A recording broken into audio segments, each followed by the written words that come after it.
कि दूसरे दिन के प्रवासी सम्मेलन कार्यक्रम में हमारे बीच में उपस्थित राजस्थान के महामहिम राज्यपाल श्री हरिभाऊ जी बागड़े साहब, महामहिम सिक्किम के राज्यपाल श्रीमान ओम माथुर जी, भारत सरकार में हमारे केंद्रीय मंत्री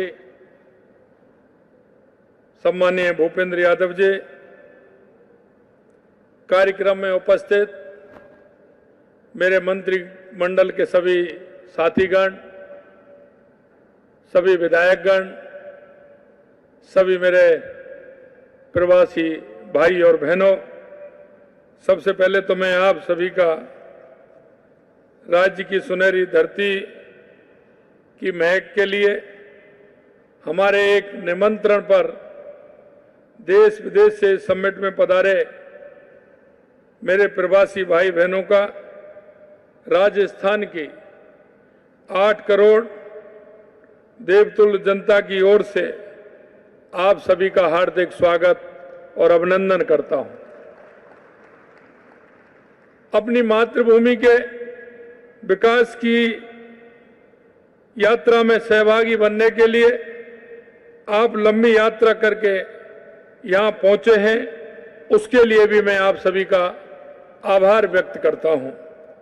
आपकी यह यात्रा सामान्य यात्रा नहीं है, यह एक संकल्प के लिए की गई यात्रा है और हम सबका एक ही संकल्प है कि राजस्थान को विकसित राजस्थान, खुशहाल राजस्थान, उत्कृष्ट राजस्थान, देश का सिरमौर राजस्थान बनाने में हम सभी एक साथ जुटे, ये मेरी आपसे कल्पना है। मेरे सामने विराजमान अनेक भाई बहनों को मैं व्यक्तिगत रूप से भी जानता हूं। मेरी निवेश यात्रा के दौरान देश और विदेश में आपने मुझे जो स्नेह और समर्थन दिया, उसके लिए भी मैं आपका आभारी हूं। आपने अपनी मेहनत, कर्मठता और लगन से देश दुनिया में जो प्रतिष्ठा कमाई है और अपनी सफलता से राजस्थान को गौरवान्वित किया है, उसे मैंने अपनी विभिन्न यात्राओं के दौरान महसूस किया है। राजस्थानियों की मीठी बोली और मनोहार की अलग ही पहचान है, वो आपने दुनिया में बिखेरने का काम किया है, इसलिए भी मैं आपका आभार व्यक्त करता हूं। आपने अपनी संस्कृति और परंपराओं को भी दुनिया भर में फैलाया है। आपकी उपलब्धियां से सभी प्रदेशवासियों को निश्चित रूप से प्रेरणा मिलती है। प्रवासी राजस्थानियों के लिए हम आप तक पहुंचने का हर संभव प्रयास कर रहे हैं और हम प्रवासी राजस्थानियों के हितों को ध्यान में रखते हुए आपके लिए एक विशेष विभाग भी बना रहे हैं, जिससे कि वो विभाग पूरी तरह से हमारे प्रवासी भाइयों का ध्यान रखे। यह विभाग प्रवासी राजस्थानियों के व्यवसायिक और सामाजिक प्रयासों में सहयोग आदान प्रदान करेगा और राजस्थान में शिक्षा, स्वास्थ्य, पर्यटन और नवाचार जैसे प्रमुख क्षेत्रों में प्रवासी राजस्थानियों की विशेषज्ञता एवं संसाधनों का उपयोग भी करेगा। साथ ही हमारी सरकार ने राज्य में पहली बार हर साल प्रवासी राजस्थान सम्मान देने का निर्णय लिया है और मैं कहना चाहता हूं, ये जो आज का दिन है, ये 10 दिसंबर, ये ऐसा दिन है कि ये हमेशा ये प्रवासी राजस्थान दिवस के नाम से राजस्थान के अंदर जाना जाएगा। और ये प्रेरणा भी मुझे राजस्थानियों ने दी। मैं पिछले 17 नवंबर को जलगांव के एक कार्यक्रम में गया था। मुझे पता नहीं था वहां इतने हमारे मारवाड़ी भाई हैं। उन्होंने जो कार्यक्रम किया और उस कार्यक्रम के बाद उन्होंने एक संकल्प निभाया और मेरे से भी कहा कि यह 17 नवंबर हम जलगांव में हर साल प्रवासी राजस्थानी सकल समाज के द्वारा मनाएंगे और आपको 17 नवंबर को यहाँ आना है। उस दिन उन्होंने उस जलगांव में 17 नवंबर को प्रवासी कार्यक्रम का नाम उन्होंने दिया है। और आज मैं हमारे देश और विदेश से जो हमारे मारवाड़ी भाई हैं, ये 10 दिसंबर हमेशा प्रवासी दिवस के रूप में मनाया जाएगा। आप सभी को आमंत्रित किया जाएगा, आपकी उपस्थिति भी उसमें होगी। राजस्थान में रहने वाले आपके परिवारों को यदि किसी तरह की कोई समस्या आती है तो उसके लिए हर जिले में सिंगल पॉइंट कांटेक्ट बनाया जाएगा, जिससे किसी भी तरह की कोई परेशानी आपको नहीं हो। मुझे विश्वास है कि इन प्रयासों से हमारे प्रवासी भाई बहनों को अपनी मातृभूमि से और अधिक मजबूती से जोड़ा जाए। आज इस प्रवासी राजस्थान कॉन्क्लेव में हम सब एक साझा संकल्प और साझी सोच के साथ एकजुट हुए हैं। हम आप सबको मिलकर राजस्थान को एक अग्रणी और आर्थिक शक्ति बनाना चाहते हैं। मैं एक बात और कहना चाहता हूं कि राजस्थान आज विकास की नई ऊंचाइयों को छू रहा है और इस प्रगति में आपकी भूमिका अत्यंत महत्वपूर्ण है। आपकी सलाह, आपके अनुभव, आपके निवेश और आपके योगदान से हमारा राज्य समृद्ध दुनिया के मानचित्र पर प्रमुख स्थान पा सकता है। हमारी 8 करोड़ की आबादी उत्पादकों और सेवाओं के लिए एक बड़ा बाजार उपलब्ध करवा रही है। यह आबादी उद्योगों के लिए कुशल श्रम शक्ति का स्रोत भी बन रही है। राजस्थान का उत्तर और पश्चिम भारत के प्रमुख बाजारों में सीधा जुड़ाव रहा है। हाईवे का तीसरा एवं रेलवे का 5वां सबसे बड़ा नेटवर्क, 7 प्रमुख हवाई अड्डे और दिल्ली मुंबई फ्रेट कॉरिडोर राजस्थान को परिवहन के लिए अत्यंत सुविधाजनक स्थान बनाते हैं। भारत का सबसे बड़ा राज्य राजस्थान अब बड़े अवसरों की भूमि बन रहा है। आज इस अवसर पर मैं सभी को यकीन दिलाता हूं कि हम राज्य की अर्थव्यवस्था को 5 साल में दोगुना मतलब $350 बिलियन करने का संकल्प लेकर पूरी तेजी से कार्य कर रहे हैं, क्योंकि राजस्थान में संभावनाएं अपार हैं। इसलिए मैं कहना चाहता हूं राजस्थान में अक्षय ऊर्जा में अग्रणी और सौर एवं पवन ऊर्जा उत्पादन की अनुकूल स्थितियां हैं। यहाँ प्रचुर मात्रा में भूमि उपलब्ध होने के साथ ही वर्ष के 365 दिन सूर्य की कृपा भी हमारे पास रहती है, इसलिए हम इसमें भी बहुत आगे बढ़ेंगे। राज्य में हम अक्षय ऊर्जा उत्पादन को वर्तमान 30 गीगावाट को आगामी 4 वर्षों में बढ़ाकर 125 गीगावाट के लक्ष्य को प्राप्त करने के लिए व्यापक प्रयास कर रहे हैं। इस क्षेत्र में निवेश से एक तरफ पर्यावरण को फायदा होगा, वहीं दूसरी ओर लाखों लोगों के लिए रोजगार के अवसर भी पैदा होंगे।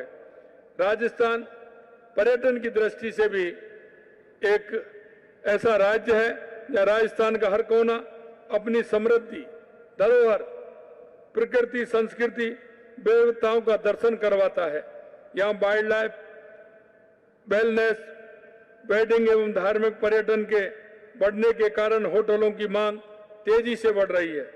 हमने रिप्स 2024 में स्टैंडर्ड सर्विसेज पैकेज के तहत इंसेंटिव के लिए पर्यटन में निवेश की न्यूनतम सीमा 50 करोड़ रुपए से घटाकर मात्र 10 करोड़ रुपए कर दी है। राजस्थान में प्रतिवर्ष करोड़ों देशी पर्यटक आते हैं और यह संख्या बहुत तेजी से बढ़ रही है। राज्य के कई क्षेत्रों में जैसे खाटू श्याम जी, सालासर जी, ताल छापर, सरिस्का, रामगढ़, बिसदारी जैसे क्षेत्रों में तत्काल होटलों की आवश्यकता को देखते हुए आप में से इच्छुक निवेश इस तरफ विशेष रूप से ध्यान दे सकते हैं। राजस्थान में अगर हम खनिज की बात करें तो सोना से लेकर के लोहा, कच्चा तेल और प्राकृतिक स्टोन जैसे 82 तरह के खनिजों के भंडार हैं। यहाँ का मार्बल, यहाँ का ग्रेनाइट, अन्य भवन निर्माण की सामग्री दुनिया में प्रसिद्ध है। हाल ही में अनूठे रंगों के ग्रेनाइट की खोज से इस क्षेत्र में संभावनाएं और भी बढ़ी हैं। यहाँ भारत के सबसे बड़े ऑनशोर कच्चे तेल और प्राकृतिक गैस के भंडार भी हैं। हमने हाल ही में राजस्थान खनिज नीति 2024 तथा राजस्थान एमसेन पॉलिसी 2024 लॉन्च की है। साथ ही राज्य में गत वर्ष से खनिज के ब्लॉकों की नीलामी में अभूतपूर्व तेजी लाई गई है। आप राज्य में इस क्षेत्र में उपलब्ध असीमित संभावनाओं में निवेश कर राज्य में विकास की इस नई यात्रा के भागीदारी बन सकते हैं। शिक्षा और अन्य क्षेत्रों में भी आपने देखा होगा आईआईटी, एम्स, आईआईएम, बिट्स जैसे प्रमुख संस्थान के साथ 88 विश्वविद्यालय राजस्थान को एक विश्व स्तरीय शिक्षा तंत्र को बनाने के लिए सक्षम बनाते हैं। हम निवेशकों को इस क्षेत्र में भी भागीदार बनने का निमंत्रण देते हैं। आइए आप ऑटोमोबाइल, इलेक्ट्रॉनिक्स, इंजीनियरिंग, वस्त्र, चिकित्सा उपकरण, रक्षा उपकरण, खाद्य प्रसंस्करण, डेटा सेंटर जैसे क्षेत्रों में भी निवेश के लिए बेहतर अवसर हैं। आप जानते हैं कि राजस्थान की मिट्टी में एक विशेष ताकत है और इस ताकत को एकजुट करने के लिए अब एक अनुकूल माहौल भी है। और मैंने कहा देश के यशस्वी प्रधानमंत्री नरेंद्र मोदी जी ने भी कल जिक्र किया था कि राजस्थान क्षेत्रफल की दृष्टि से भी बड़ा नहीं है। राजस्थान यहाँ के लोगों से के दिलों से भी, क्योंकि वो सभी को समाहित कर लेते हैं और उनका जो मन होता है वो बहुत बड़ा होता है। मैं आपसे यही कहना चाहता हूं कि आप राजस्थान के अनुकूल हमारी सरकार ने निवेशकों के लिए एक ऐसा माहौल तैयार किया है जहां उन्हें एक हर संभव सुविधाएं मिलेंगी। सरकारी प्रक्रियाओं को सरल बनाया है, पारदर्शी प्रशासन सुनिश्चित किया है, नई नीतियां बनाई हैं, बुनियादी ढांचे को मजबूत किया है, साथ ही बिजली और पानी की आपूर्ति सुनिश्चित की जा रही है। हमने निवेश को प्रोत्साहन करने के लिए न केवल 10 नई नीतियां बनाई बल्कि राज्य निवेश पोर्टल से भी निवेश प्रक्रिया को सरल और कुशल बनाकर समयबद्ध मंजूरी भी सुनिश्चित करने हेतु आवश्यक कदम उठाए हैं। हम प्रदेश में 53,000 किलोमीटर लंबा सड़क नेटवर्क बना रहे हैं। साथ ही 2,750 किलोमीटर से अधिक लंबे 9 ग्रीनफील्ड एक्सप्रेस निर्माण करने हेतु कार्रवाई प्रारंभ हो चुकी है। हमारे प्रदेश के छोटे, मध्यम और बड़े सब तरह के उद्योगों को बढ़ावा देने के लिए हमने कई योजनाओं की शुरुआत की है। स्टार्टअप क्षेत्रों में नवाचार प्रोत्साहन कर रहे हैं। आप इसी समिट में भाग लेने में उत्साह आपने जो दिखाया है उसके लिए मैं पुनः आपकी दिल की गहराइयों से धन्यवाद देता हूं। और एक बात के लिए और मैं आपको साधुवाद देता हूं। मेरे को देश के अंदर विभिन्न प्रदेशों में जाने का मौका मिला, विभिन्न 2-4-5 कंट्रियों में भी मुझे जाने का मौका मिला, लेकिन जो वहां मैंने देखा हमारे प्रवासी भाइयों का, मारवाड़ी भाइयों का, कि जिस सामाजिक सरोकार के साथ उन्होंने काम किया है उसका भी कोई मुकाबला नहीं है। उन्होंने अपनी मेहनत, अपनी ईमानदारी, अपनी कर्मठता के साथ अपने बिजनेस को बढ़ाने का तो काम किया ही है, लेकिन सामाजिक सरोकार के क्षेत्र में हर जगह जो उन्होंने काम किया है, जहां मिले को गौशाला का काम उन्होंने किया है, जगह जगह गौशाला उन्होंने काम किया है, स्कूल बनवाने का काम किया है।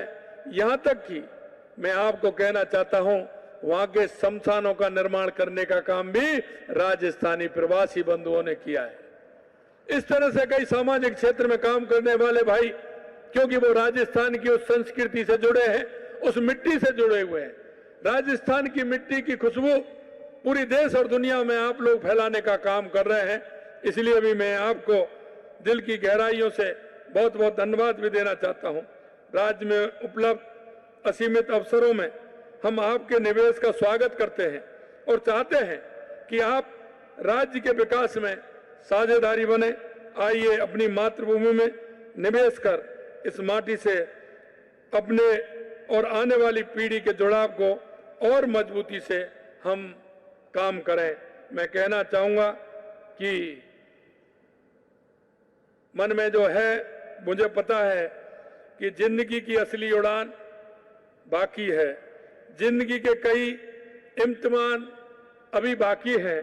अभी तो नापी है मुट्ठी भर जमीन हमने, अभी तो सारा आसमान बाकी है। मैं आपसे यही कहना चाहता हूं कि प्रवासी राजस्थानियों के लिए अभी बहुत कुछ काम करना है। इस आशा और विश्वास के साथ आप सभी यहां पधारे। आप सभी को मैं राजस्थान की 8 करोड़ जनता की तरफ से बहुत बहुत धन्यवाद और साधुवाद देता हूं।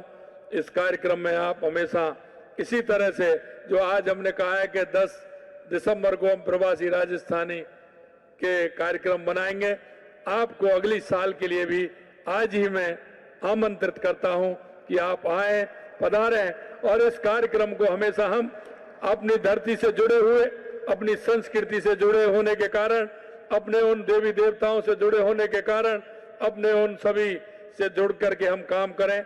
ऐसा मुझे विश्वास है कि आप सभी प्रवासी भाइयों के नेतृत्व में ये राजस्थान आगे बढ़ेगा और हम दुनिया के सिरमौर बनेंगे। बहुत बहुत धन्यवाद। जय हिंद, जय भारत, जय राजस्थान।